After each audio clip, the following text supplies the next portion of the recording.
We all know that the majority of things we see on reality TV can be scripted within an inch of their lives. According to Insider, supposedly spontaneous scenes might just be staged, filmed time and time again, for example, with those in front of the camera being routinely prompted on how to act by those behind it. We know how hard it is to get vegetables into our diets. To put it bluntly, fakery can play a key part of the reality TV process in order to make a show that will get viewers invested in people who are often without a discernible talent.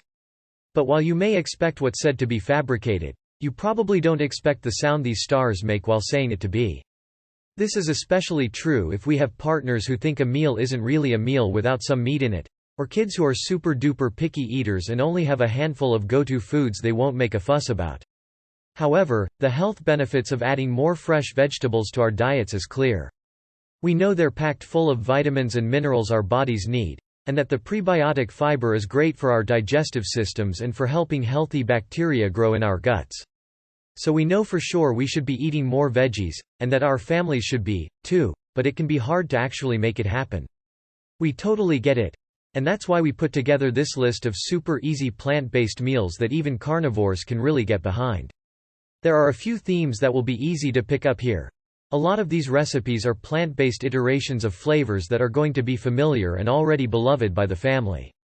And yet over the years, a whole host of reality TV stars have tried to disguise their true accents while causing drama for entertainment's sake. Some do it simply to gain an advantage, others to hide their roots, and then there are those who claim to be doing it subconsciously. From Real Housewives and bachelorettes to aspiring pop stars and even the odd Hollywood actor, here's a look at the voices that were accused of, or exposed as, being frauds on reality TV. The Bachelor's Brie Barnes pretends to be Australian. You have to applaud Brie Barnes' ingenuity. The Bachelor contestant truly thought outside the box when trying to trump the 29 other women who queued up to meet Colton Underwood in the 23rd season premiere, The Chino Hills, Caliph. Why reinvent the wheel when the wheel can just be slightly tweaked, right? We have awesome recipes for vegetarian chilies, frankly delicious plays on burgers, tacos, lasagnas, and shepherd's pies, as well as some less expected vegetarian options. For more plant-based meal inspiration, check some delicious vegetarian recipes. Native pretended she was Australian. "You've got a nice accent. Where are you from?" the eligible bachelor asked Barnes after their initial introduction, via the Daily Bulletin. The accent, it's Australian. The aspiring misses or try out some kid-friendly spiralizer recipes, perfect for summer when there's too much zucchini and it's incredibly cheap.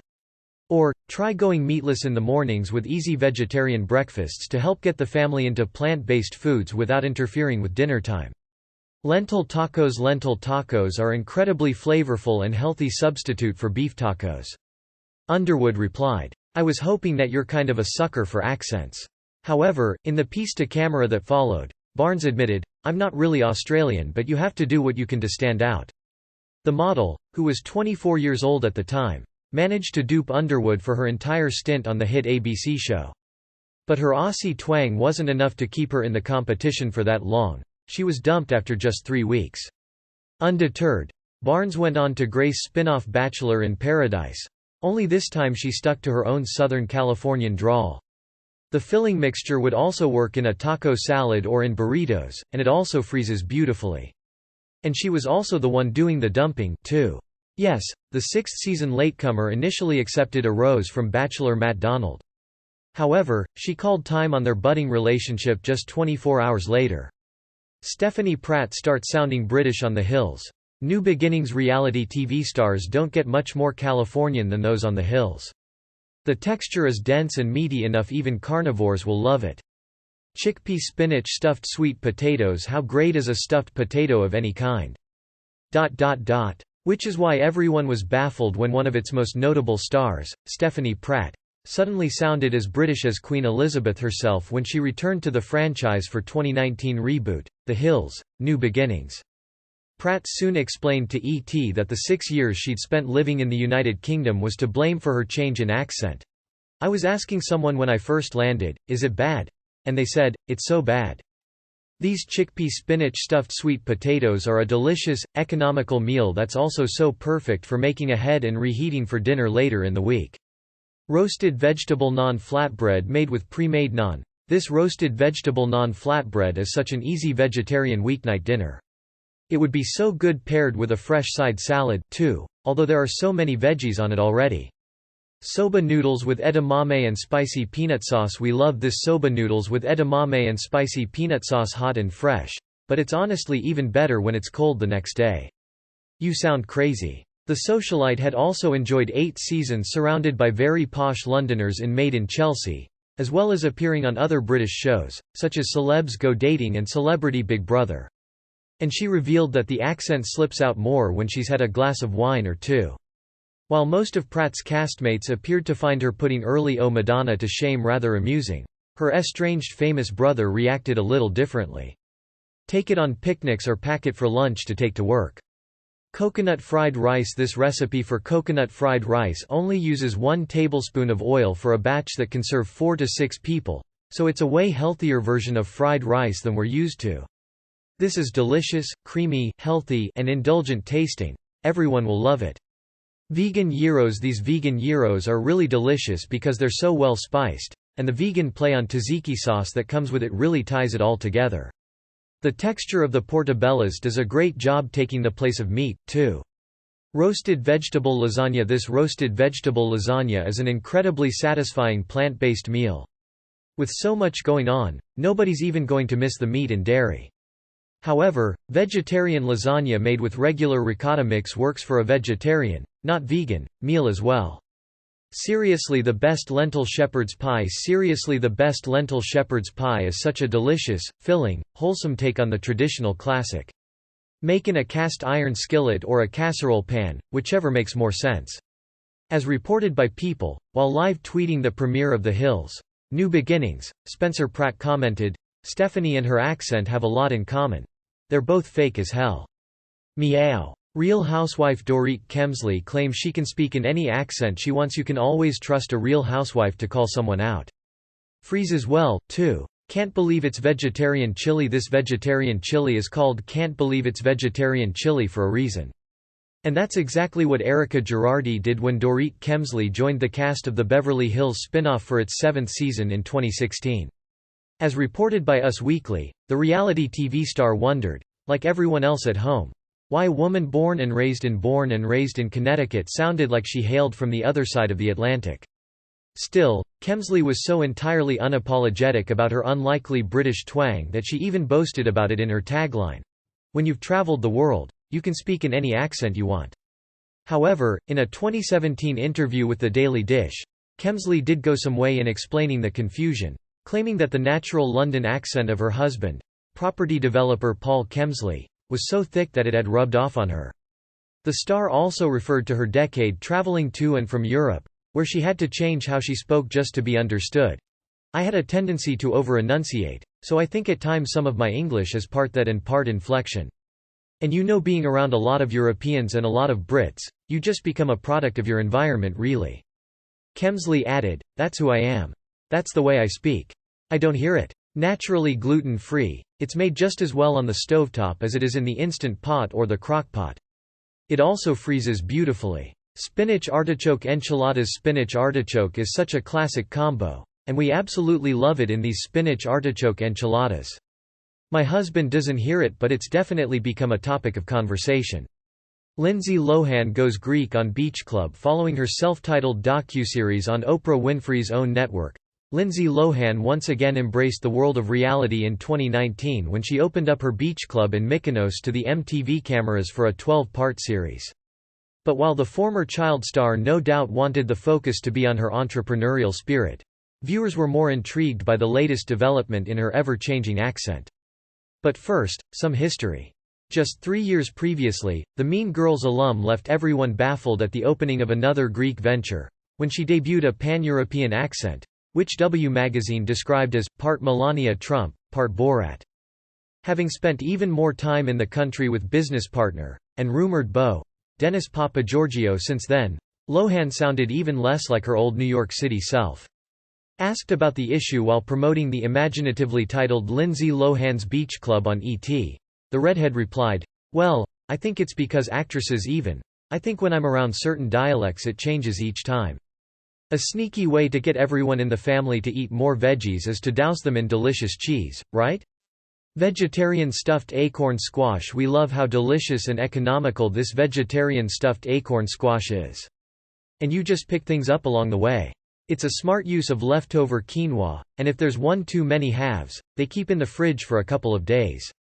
Turmeric chickpea Buddha bowl. This turmeric chickpea Buddha bowl is creamy and yummy, with lots of amazing flavors and the potential for endless variations. We love topping it with fresh toasted pumpkin seeds, which add a little crunch and vitamins. Vegetable lo mein. This vegetable lo mein recipe is super flavorful, naturally gluten-free, vegan, and packed with tons of veggies. It's a wonderful side dish or a main, and also works wonderfully to pack for lunch the next day.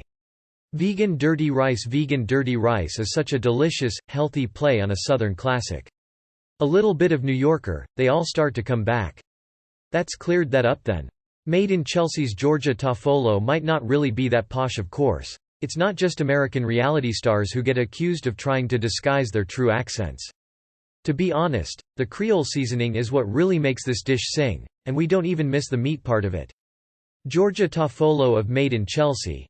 Essentially the UK's answer to The Hills, shot to fame as the poshest new girl on the block. But it turns out that she might not be as high society as she presents. In 2017, Ollie Locke talked to The Sun about his reality TV co-star's ultimately triumphant run on I'm a Celebrity. A great side dish. Whole roasted cauliflower. This whole roasted cauliflower is so impressive looking. It makes for an ideal dish to serve to guests for a holiday or a dinner party. We love the serving suggestion of herby potatoes and carrots, but this would also be delicious with greens. Maple roasted Brussels sprouts. Maple roasted Brussels sprouts are such an incredible side, but serve them with some cooked lentils and they're really a meal until themselves. Get me out of here. But he got everyone suspecting Toffolo's true identity after revealing that her father is very much an everyman kinda character. I know this sounds silly, but I've met Toff's dad before and he's like, "Alright, son, how ya doin'?" And so you sit there and just like. These are delicious, crispy, sweet, and savory, and they go with nearly anything. Meatless burrito bowls. These meatless burrito bowls are absolutely delicious, easy, and the perfect weeknight meal. With all of the big flavors in these bowls, nobody's going to miss the meat. A tasty way to incorporate more plant-based meals. Thai pineapple fried rice. Thai pineapple fried rice is a delicious, healthy dish on its own, but is really one of those recipes that can take as many leftover or soon-to-turn veggies as are in the fridge. I mean, Toff's persona is a lot more than what she is. Having potentially blown his friend's cover, Locke then tried to claim that his words were meant as a compliment, adding, "You know what? Her character is a lot more posh than she actually is. Have some extra bok choy or spinach on hand. Toss it in. Leftover broccoli? Go for it." Sweet potato and black bean veggie burgers. These sweet potato and black bean veggie burgers are so flavorful and satisfying. We are positive they're going to go straight into the heavy rotation. Not in a personal way, but I think her speaking voice has become a lot more Chelsea-fied living in Chelsea, but she's a really down, salt-of-the-earth bird. Honey G's hip-hop persona on The X Factor UK is reportedly in Act 1 of the most divisive stars in The X Factor UK's history, per The Guardian. Honey G entertained and irritated viewers in equal measure during her appearance on the 13th season of the talent show in 2016. We love the serving suggestion of corn on the cob, although we think they'd also be great with a Caesar salad. Drunken pinto beans over creamy polenta. This drunken pinto beans over creamy polenta recipe is a play on a traditional Italian dish. The beans are simmered in beer for the flavor, but it's still an incredibly inexpensive meal that feeds a ton of people and is quite healthy. But whatever your view of her hip-hop persona, it seemed pretty obvious that it wasn't entirely authentic. Just how far the contestant strayed from her real-life character appeared to be confirmed in an interview with a former college friend. Try it with braised greens or roasted broccoli, too. Stephanie Jones told The Sun that the aspiring rapper, real name Anna Guilford, was unrecognizable from the student she knew at Salford University. The kind of person she was very, very switched on. There was none of this urban street persona. She was a smart student. She is actually really well spoken. She's from a really decent background. She didn't speak like that before. Guilford was backed up by another X Factor entrant who'd lost out to Honey G in a sing-off. Ryan Laurie told This Morning that while sharing a house with the rest of the series' aspiring pop stars, he'd noticed that the rapper's accent would constantly shift. The accent change, It's like, sometimes she'll be really posh and then other times she's like the street talk. Despite all the controversy, Honey G still managed to finish in 5th place and release a single called The Honey G Show through Simon Cowell's Psycho label. Paris Hilton confesses to faking her Valley Girl voice. Paris Hilton shot to fame on The Simple Life as the ultimate Valley Girl. But it turns out that the baby voice she used to help make her name was as fake as her hair extensions. In 2016, the reality TV star came clean in an interview on NBC's Today. Hilton shocked the hosts when she began speaking in a much less nasal and much deeper timbre. In fact, Kathy Lee Gifford and Hoda Kotb struggled to believe that the heiress' voice was genuine. 4 years later, the star reiterated that she'd simply put on her dumb blonde persona for the sake of entertainment in a chat with Australian morning show Sunrise. This entire time, I have been playing a character, so the world has never really truly known who I am, she told presenter Edwina Bartholomew. When asked why she decided to show her true self after all these years, Hilton replied, "I don't want to be remembered as some airhead. I want to be respected as the businesswoman I am." According to The Mirror, the response on Twitter varied from the incredulous, "What in the name of God?" to the impressed, "Man, what an effort that must have been." Made in Chelsea's Ashley James hid her accent to stop getting bullied. Unless you knew Made in Chelsea star Ashley James before she was 8 years old, it's unlikely you'd know that her posh London accent wasn't real. The reality TV star actually hails from Newcastle in the north of England, but changed her strong Geordie accent to fit in at boarding school. James, who also joined the likes of R&B star Ginuwine and Drag Race alum Courtney Act on the UK's 21st season of Celebrity Big Brother, has freely admitted to hiding her true accent. In 2018, she told The Sun, "I should have a Geordie accent. My parents have a Geordie accent. I used to get bullied for being the not posh one, so I put on a fake posh accent and it stuck with me all these years." The star, who reportedly had an on-off relationship with Little Britain comedian David Walliams, might not sound like a Newcastle native anymore. However, James insisted that she'd never want to hide her background, adding, "My dad works on the motorways and my mum is a hairdresser. I'm proud of being working class." The X Factor's Chloe Jasmine pretends to be the poshest girl you could meet, the poshest girl you could meet. As reported by The Sun, that's how aspiring pop star Chloe Jasmine described herself when she auditioned for the 11th season of the X Factor UK in 2014. And she might have got away with such a boast had she not tried out for the same show 8 years previously, with a completely different accent. Jasmine sure looked she could have been a Made in Chelsea star when she rocked up to showcase her singing talent in front of Simon Cowell for the second time. But back in 2006, when she dressed in much more casual attire complete with pink cowboy hat, the wannabe sounded more working class than part of the aristocracy, per The Mirror. However, Jasmine's mother soon leapt to her defense once the original audition tape had been unearthed. In an interview with Wells Journal, via the Daily Mail, Denise Jasmine explained, "Everyone is fascinated by my daughter's accent and whether it's fake or not, but it's definitely real. When she was about 11, she attended Tina Witham's drama school and had speech lessons with her. That's where the accent comes from." John Barrowman slips back into his Scottish accent on I'm a Celebrity. "Get me out of here." Viewers of the UK's I'm a Celebrity. Get Me Out of Here were left both emotional and baffled when John Barrowman reunited with his parents upon his 2018 exit. The Torchwood star had spoken with his familiar American twang during his journey to third place on the jungle-themed reality show. But he suddenly sounded very Scottish during his tearful meeting with Mom and Pop. In Barrowman's defense, there's a perfectly reasonable explanation as to why his accent repeatedly jumps to the other side of the Atlantic, as he explained on Lorraine, via The Scottish Sun, a year later. "When I'm with my mum and dad, my brother and sister, I speak Scottish. Anybody who is Scottish, I will speak with a Scottish accent, because you are privileged and also because when I was a kid when I moved to the States I was bullied. So anybody who doesn't speak Scottish, I speak with an American accent." Sister Carol backed up these claims in an interview with Mirror during Barrowman's stint in the Aussie Outback, describing the bullies as unkind and aggressive. She also revealed that the multi-talented entertainer couldn't even find refuge in his drama class. A lot of the kids couldn't understand what he was saying. They would harass him a lot. The X Factor's Jedward adopt a pseudo-American accent from the blonde quiffs drowned in hair gel to their outlandish matching jackets to what some felt was a complete inability to hold a tune or perform a dance step in time. Jedward tested even the most patient viewers of The X Factor UK's sixth season in 2009. But for some, the identical twin brothers' biggest apparent crime against entertainment was their pseudo-American accent. Indeed, despite hailing from the Irish capital of Dublin, John and Edward Grimes spoke with a faux Californian twang from the moment they first auditioned in front of a bewildered Simon Cowell. And they didn't let it slip during the live stages, where they eventually finished in a creditable sixth place. Of course, the excitable duo's attempt to ape their favorite pop stars' voices hasn't exactly done them any harm. Since leaving the talent show, they've released 4 albums, graced numerous reality shows, and twice represented their homeland at the Eurovision Song Contest. If that wasn't crazy enough, they've also become unlikely BFFs with American Pie star Tara Reid, performed for then-President Barack Obama, and have more recently reinvented themselves as outspoken social activists.